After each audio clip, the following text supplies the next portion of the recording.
नमस्कार, future express में आप सभी का स्वागत है। मैं हूं वीरेंद्र कुमार और इस सेशन की यानी फ्राइडे फैक्टर की मेज अगर आप देखें कहीं ना कहीं अगर आप देखें जोन में हम खड़े हुए हैं और हमारी सुबह की अप्रोच क्या रही, अब तक हमने क्या क्या किया, अब क्या कर सकते हैं, स्टैट्स क्या कहते हैं डेरिवेटिव्स के, उस पर बातचीत करेंगे।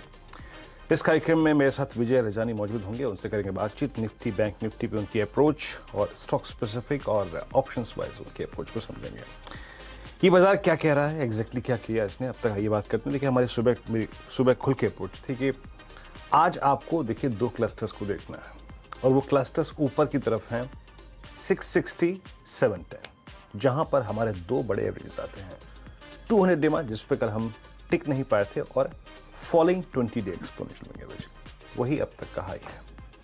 और नीचे बात हुई थी कि जनाब 410, आज सुबह अगर आप देखें सेंटीमेंट काफी कमजोर थे, ग्लोबल सेंटीमेंट पूरा एशिया लुढ़का हुआ था, 600-700 पॉइंट के लॉसेस थे, लेकिन हमारी क्लियर कट अप्रोच थी जब तक हम अपने रिस्क जोन एंड स्पेशली परसों की वो कैंडल जिसका इंट्राडे हाई था करीब 420-430 और जिसका क्लोज था करीब 16345, तब तक हम शॉर्ट की बात नहीं करेंगे। सुबह खुलते ही साथ पहली चीज क्या हुई, डायरेक्टर साहब एक काम करिए, आप निफ्टी पर ड्रॉ करिए 200 और साथ ही साथ 10 डे एक्सपोनेंशियल मूविंग एवरेज। याद रखिएगा कल का इंट्राडे लो था 10 डे एक्सपोनेंशियल मूविंग एवरेज। खुलते ही साथ आज निफ्टी सिंक हुआ, लेकिन सिंक होने में अगर आप देखें एक बड़ी अच्छी बात थी कि इसने नहीं तोड़ा था कल के लो को। ये जो शुरुआत में बिल्कुल शुरुआत में 5-10 मिनट में अगर आप देखें जो डाइवर्जेंस होता है ना, वो एक बहुत स्ट्रॉन्ग, याद रखिएगा, एक मैसेज होता है कि बाजार कल के रिस्क जोन में जाने को तैयार नहीं है। वहीं इमीडिएटली मैंने आपको बोला एज पर दीज स्टैट्स आप 16700 की कॉल पे ट्रेड कीजिए। 154 पे हमने वो कॉल ली और 220 पर वो हम कॉल एग्जिट कर गए। क्यों कर गए एग्जिट? सुबह क्या बात हुई थी कि जनाब 690 710 एक रेजिस्टेंस के तौर पे काम करेगा और वहां पे अगर आप देखें आपका फ्लोट हो रहा है 200 डेमा और 20 डेमा जो कि एक रेजिस्टेंस के तौर पे काम करेगा और यकीन मानिए वही हाई है। तो अभी का डेटा ये कहता है कि वी आर अबव 10 डेमा शॉर्टेस्ट मूविंग एवरेज, लेकिन दो बड़े क्रिटिकल एवरेजेस के नीचे है। ये सेशन ब्यूटीफुली उस रेंज के अंदर प्लेस्ड है। स्टेट्स लेके आइए, क्या कहते हैं, याद रखिएगा हम जिस रेंज में ट्रेड कर रहे हैं इस वक्त, ये है नए वीकली कॉन्ट्रैक्ट का 17 मार्च के वीकली कॉन्ट्रैक्ट का पहला सेशन। आइए देखते हैं कि कॉल और पुट राइटर्स क्या कर रहे हैं। देखिए कल का दिन थोड़ा सा ना रीड करने लायक था नहीं, क्योंकि बहुत सारे मल्टीपल फैक्टर्स थे। आज का सेशन एग्जैक्टिंग डाउन रियलिटीज पे है। देखिए आपके स्क्रीन पर एक चीज विजिबल है कि दो चीजें हो रही हैं। दो कॉल राइटर्स बहुत स्ट्रांगली अगर आप देखें कन्विक्शन के तौर पे काम कर रहे हैं, जिसमें मोटे तौर पे 16700 16800 है, जहां पे करीब करीब 20 लाख कॉल बिकी हैं और नीचे अगर आप देखें ठीक इसी क्वांटम में 16400 और 16500 पे पुट बिकी है। तो कुछ उन्हीं दो एवरेजेस में समेट के चल रहे हैं ये दोनों ही इंडेक्सेस को, ऑप्शन राइटर्स निफ्टी को, याद रखिएगा। तो अप्रोच वही रहेगी, इट्स अ बाय अबव 410 450 और एग्जिट करिए उस ट्रेड को 690 710 के जोन में। लेकिन 710 के ऊपर अगर ये सस्टेन हो रहा है दैट मीन्स ये एक बहुत स्ट्रॉन्ग चांसेस है कि हम ऊपर की तरफ निकलें, या फिर नीचे 410 350 वायलेट हो रहा है तो हम इसके नीचे जाएंगे। अब आइए निफ्टी बैंक पर। आज सुबह मेरी कमेंट्री में क्लियरली मेंशन था कि कल का सेशन एक बहुत स्ट्रॉन्ग डे था, लेकिन गैप अप के बाद कुछ बचा नहीं था। 34,000 पे पुट राइटर खड़ा है, जब तक 34,200 वॉलेट ना हो मत शॉर्ट कीजिएगा। और अगर 34,200 अगर आप देखें होल्ड हो गया तो एक पुल बैक आएगा और ये पुल बैक आया, बखूबी आया। और हमने क्या छुआ? हमने छुआ 34,900। 34,900 क्या था याद रखिएगा, हमने 10 डेमा को पार किया और वो था 35,000 के कॉल राइटर का जोन। आपके स्क्रीन पर याद रखिएगा आज भी स्ट्रॉन्ग कॉल राइटिंग हुई है 34,800 पे 35,000 पे, यानी इस आंकड़े के मुताबिक बेस्ट फॉर द डे हम ऑलरेडी देख चुके हैं। और याद रखिएगा क्योंकि हम इसका वीकेंड पे जा रहे हैं, 34,400 पे 3 लाख पुट, 34,300 पे 2.5 लाख पुट, यानी मोटे तौर पे आप बेस्ट एंड वर्स्ट आज के सेशन का देख चुके हैं। बाकी अगर कुछ होता है तो फिर शायद कॉल से या फिर पुट्स के जरिए जुड़ेंगे, लेकिन फॉर द टाइमिंग शायद आप बोथ एजेस को मेट कर चुके हैं। विनय जी नमस्कार, कार्यक्रम में स्वागत है आपका। आप बताइए इंडेक्सेस को कैसे अप्रोच कर रहे हैं? सुबह ही डे ट्रेडर्स को एक बहुत स्ट्रॉन्ग स्विंग मिल चुका है, आपकी अप्रोच? जी, मार्केट एक कंसोलिडेशन मोड में है आज। हालाँकि हमने एशियन मार्केट्स के सपोर्ट नहीं देखे हैं, काफ़ी वीकनेस हमने एशियन मार्केट में देखी, लेकिन सिर्फ इंडियन मार्केट्स की बात करें तो हमने अच्छा खासा रेज़िलिएंट मूव अभी तक दिखाया है और कहीं न कहीं टेक्निकल सेटअप ऐसा दिखा रहा है कि बाय ऑन डिप्स की रणनीति रखनी चाहिए। हालाँकि अभी ऐसे 3 दिन की बढ़त के बाद हमने देखा कि पिछले 3 दिन में लो से लेके हाई तक का एक मोर देन 1000 पॉइंट की रैली हमने निफ्टी में देखी है। तो एक नेचुरल चीज़ है कि थोड़ा बहुत प्रॉफिट बुकिंग तो आ ही सकता है। आज फ्राइडे का सेशन है, तो आई एम एक्सपेक्टिंग कि आज भले ही कंसोलिडेट हो, लेकिन नेक्स्ट वीक में, नेक्स्ट 1-2 दिन में, 1-2 सेशन में हम बढ़त देख सकते हैं निफ्टी में। थोड़ा बुलिश बायस के साथ मेरा व्यू है। तो मेरे हिसाब से अभी यहाँ से आज के दिन में मे बी आपको लॉन्ग की तरफ में इतना पैसा इंडेक्स में ना मिले, लेकिन बाय ऑन डिप्स की रणनीति रखेंगे। 16,500 550 की रेंज में बाय करेंगे, 16,400 का स्टॉप लॉस रखेंगे और अपसाइड में मैं ऐसा समझता हूं कि कहीं ना कहीं 16,800 के लेवल्स क्रॉस हो जाने चाहिए आने वाले 2 से 3 सेशन में। तो निफ्टी का सेटअप बैंक निफ्टी के कंपैरिजन में काफी स्ट्रांग लग रहा है, क्योंकि आईटी, मेटल और फार्मा का काफी अच्छा सेटअप जा रहा है। तो I am more bullish on Nifty compare to bank Nifty. हालांकि बैंक निफ्टी में भी इतना खराब सेटअप नहीं है। बैंक निफ्टी में भी रणनीति बाय ऑन डिप्स की रखनी चाहिए। करीबन 34,300 के करीबन आप बाय कीजिए, 33,700 800 के आसपास स्टॉप लॉस रखिए और आई एम एक्सपेक्टिंग कि बैंक निफ्टी भी आपको आने वाले दिनों में 35,300 से 35,400 के टारगेट दिखा सकता है। तो ये 2 से 3 दिन का रणनीति है, बाय ऑन डिप्स की रखिए और 2 से 3 सेशन का आप व्यू बनाइए। ओके, चलिए, ये आपका व्यू है और अब आगे बढ़ते हैं। अब आते हैं स्टॉक्स पे। विनय, आप इस वक्त लॉन्ग और शॉर्ट के प्रोस्पेक्टिव से कहाँ कहाँ कंफर्टेबल हैं? आज स्क्रीन पे जरा एक बार वो लेके आइए स्टॉक्स जो कि अच्छा कर रहे हैं। याद रखिएगा, आज टाटा मोटर्स, आईटी से Infosys, HDFC from banking space, SBI, Cipla, Reliance, Maruti, ये कुछ ऐसे स्टॉक्स हैं जो कि बहुत अच्छा, अगर आप देखें, प्राइस परफॉर्मेंस दे रहे हैं आज। विनय, एक एक करके अपने ट्रेड्स पर आइए। मैंने वो स्टॉक्स चुने हैं कि जो उस सेक्टर में से बिलोंग करते हैं, जिनका ओवरऑल सेटअप काफी स्ट्रांग है। तो आई बिलीव ये पूरा आज के दिन में भी हमने देखा है कि काफी सेक्टर स्पेसिफिक और स्टॉक स्पेसिफिक मूव है। तो उनमें से ही मैंने बुलिश कॉल्स चुने हैं। पहला है मेटल सेक्टर में से एनएमडीसी। एनएमडीसी में एक अच्छा कंसोलिडेशन का ब्रेकआउट आते हुए देखा फर्स्ट हाफ में, और उसके बाद हमने थोड़ा बहुत अभी करेक्शन, रनिंग करेक्शन इंट्राडे में आते हुए देखा है। I think this running correction is a chance to build a long position. तो एनएमडीसी का मार्च का फ्यूचर आप लॉन्ग करके चल सकते हैं।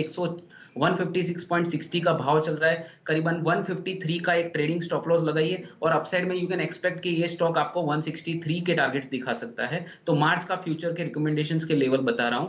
जो सेकंड पिक जो मुझे अच्छा लग रहा है, जो सेक्टर अच्छा कर रहा है, वो है ऑयल मार्केटिंग कंपनीज। उनमें से आईओसी का सेटअप काफी बेहतर है। तो इंडियन ऑयल कॉर्पोरेशन का मार्च फ्यूचर आप लेके चल सकते हैं। 121 का भाव चल रहा है, आप स्टॉप लॉस करीबन 118 के आसपास लगा सकते हैं और जो टारगेट है वो 127 का रख सकते हैं। ये दोनों स्टॉक का जो टाइम फ्रेम रहेगा 2 से 3 सेशन का रहेगा। ओके, अच्छा विनय, आपकी दो ही कॉल्स हैं आज या फिर कोई और कॉल्स भी आपके पास इस वक्त? एक सस्ता ऑप्शन के तौर पे वीरू, मेरे पास एक कॉल है, अगर आप चाहें तो मैं अभी शेयर कर सकता हूं। अच्छा, ओके ओके ओके विनय, विनय विनय उस पर हम आएंगे। फॉर द टाइमिंग अगर आप देखें, हम इन दो ट्रेड्स पर फोकस करते हैं, एनएमडीसी और साथ ही साथ अगर आप देखें इंडियन ऑयल कॉर्पोरेशन। याद रखिएगा, क्रूड का रिट्रेसमेंट सीधे सीधे एक एडवांटेज। अगर आप देखें आईयूसी को, आपकी स्क्रीन पे डी हाई की ट्रैजेक्टरी मार्केट ट्रेड करता हुआ। एक बार थोड़ा सा ओआई चेक लेते हैं। एग्जैक्टली अगर आप देखें ओआई के प्रोस्पेक्टिव से क्या हो रहा है, यानी बाजार में कौन कौन से सेक्टर्स लॉन्ग साइड पे एक सब्सटेंशियल ओआई गेन कर रहे हैं। आज याद रखिएगा, फार्मा कमांडिंग पोजीशन में है, इंडेक्स एंड केमिकल्स, ये तीन चीज़ें अगर आप देखें काफ़ी अच्छा कर रही हैं। केमिकल स्पेस में GNFC is doing well, day high की ट्रेजेक्टरी में आके ट्रेड करता हुआ ये स्टॉक, और समझ लीजिएगा कि 659 ये इसका करियर का अब तक का सर्वोच्च स्तर है।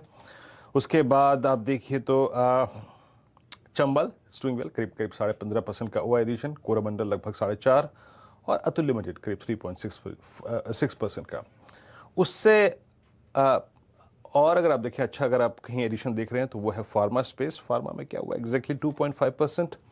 यहाँ पे सिप्ला, ग्रैनुअल्स और लॉरस लैब, ये तीन स्टॉक्स हैं जो कि सबसे स्ट्रॉन्ग ओआई लेके ऐड कर रहे हैं। सिप्ला का चार्ट लेके आइए। सिप्ला ने आज वाकई एक स्ट्रॉन्ग मूव दिया है डे हाई पर, और ये इसका करियर हाई है। और एक और चीज़ याद रखिएगा, ये इस वक्त पूरे सेक्टर को आउट परफॉर्म कर रहा है और ये बहुत ही क्लासिकल फ्लैग है। आपकी राय क्या होगी इस स्टॉक पे? विनय, सिप्ला को कैसे अप्रोच करेंगे, या कोई रेस्ट ऑफ फार्मा अगर आपके पास हो तो? जी, डेफिनेटली एक क्लासिकल फ्लैग पैटर्न आपने जैसे बताया, और flag pattern not only daily और intraday hourly chart, it is a flag pattern on the monthly chart. तो पिछले 10 महीने से जो कंसोलिडेशन चल रहा था और जिस तरह का ब्रेकआउट हमने वॉल्यूम के साथ आते हुए देखा है, तो it is a clear cut flag pattern breakout on the monthly chart, जिसका इंप्लीकेशन काफी अच्छा हो सकता है मीडियम टू लॉन्ग टर्म के लिए भी। तो आने वाले वक्त में आई एम एक्सपेक्टिंग कि सिप्ला जैसा स्टॉक फार्मा सेक्टर को और ओवरऑल मार्केट को अच्छा खासा आउट परफॉर्म कर सकता है।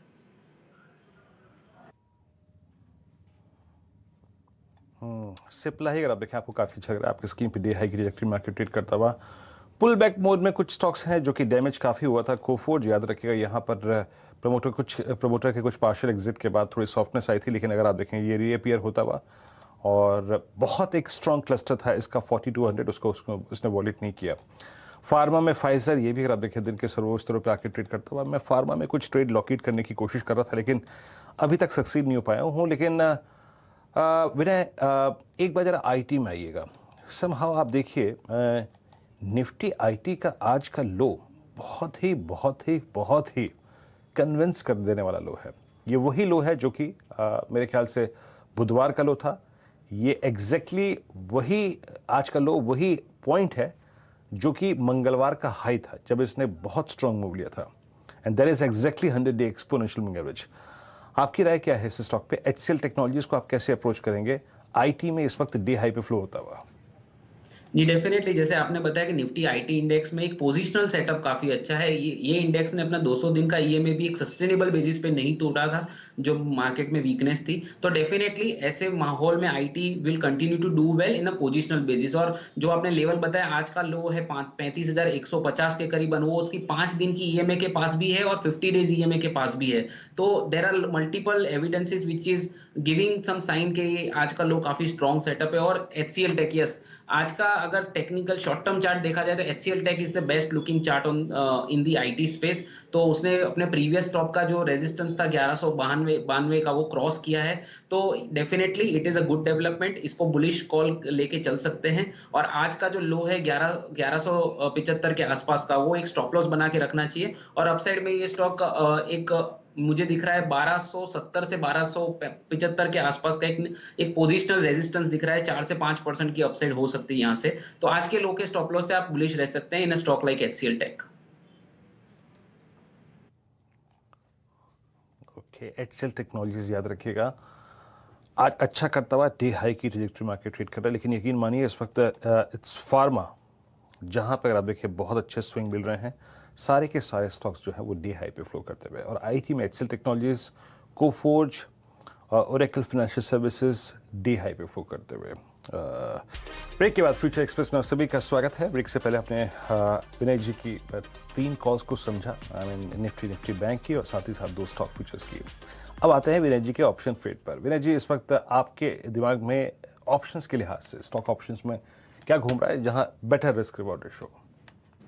जी, जैसे हम बात कर रहे थे कि एक फार्मा सेक्टर एक one of the best performing sector है आज, और फॉलो बाइंग भी आ रही है। तो उनमें से ही मैंने स्टॉक चुना है एज ए सस्ता ऑप्शन।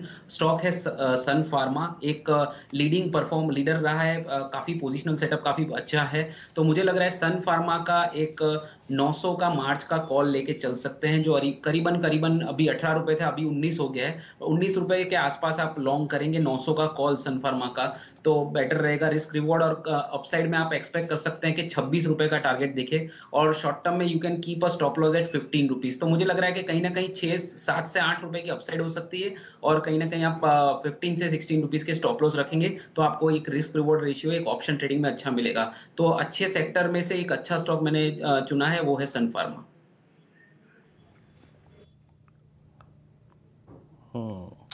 सन फार्मा, और आपको अगर आप देखें पिक कर रहे हैं आप, और 900 का call option with possible target of I think 26-28 on the higher side, 1965 की रेंज में आपको लेना है। बहुत बहुत शुक्रिया विनय, आप इस कार्यक्रम में शामिल हुए।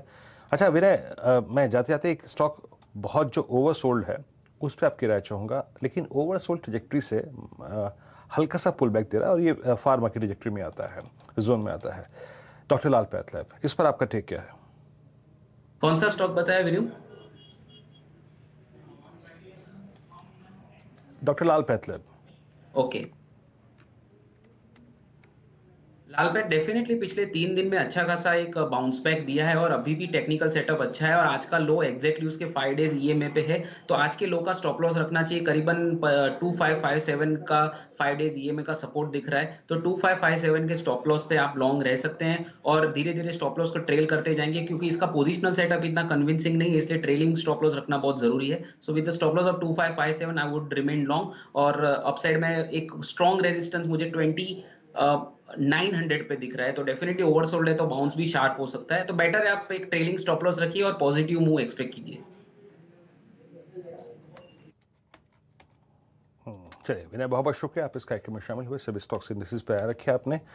आपसे अगली मुलाकात होगी आज 2 बजे कमाई का अड्डा में आशीष के साथ। तब तक के लिए नमस्कार।